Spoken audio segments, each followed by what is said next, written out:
Also made headlines recently with this. This was the ad that you took out in the Orlando Sentinel.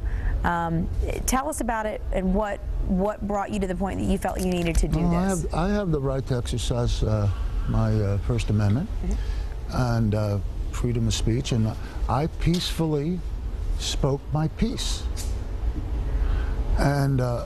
And other people can speak their piece about whether they agree with that or not, and some did and some didn't like what I did. But the overwhelming majority, maybe 95%, or more, I mean, I'm getting incredible letters and emails and phone calls, and two people from Orlando showed up for dinner to show their support the other night. Really?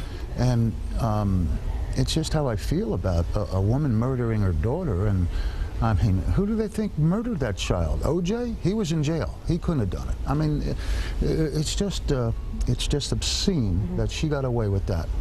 And my wife's little brother was murdered, and basically I was, for all intent and purpose, his dad. And he was celebrating his birthday. He was shot in the face and killed. And I went to that trial and watched an attorney try to spin that well, he was aiming for the ground, not for Darren, and he was convicted. The only reason they caught him was because of me in the first place. How's that?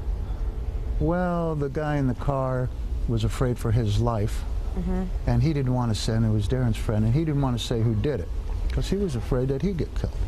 And I took him aside. I said, listen, you could worry about him killing or you could worry about me. Now you tell me who did it. So he told him. But the guy was paroled in 8 years. And when you give your opinion, especially if you're a public figure, and you state your opinion, you're going to make enemies. You know, I'm not Emeril Lagasse. I put my name in Orlando. No restaurants, just my name. Right. I'm doing that for publicity, like I own a restaurant in Orlando. I never thought it would be publicized here. And because I'm not Wolfgang Puck, where I'm going to get national publicity. Who is Jeff Ruby in Orlando? And I didn't want my name on there. I told Ben Stallard, my marketing guy, don't put my name on that. He calls back, he said, they said if you write an ad like this, there has to be a name on it. So I said, just put Jeff Ruby, but no restaurant. Boom, it goes to HLN, it goes to everybody. So, all right, that's publicity, that's publicity. But you know what? That jury wasn't going to find her guilty anyway. Yeah. You know, that trial was lost in jury selection, just like the OJ trial.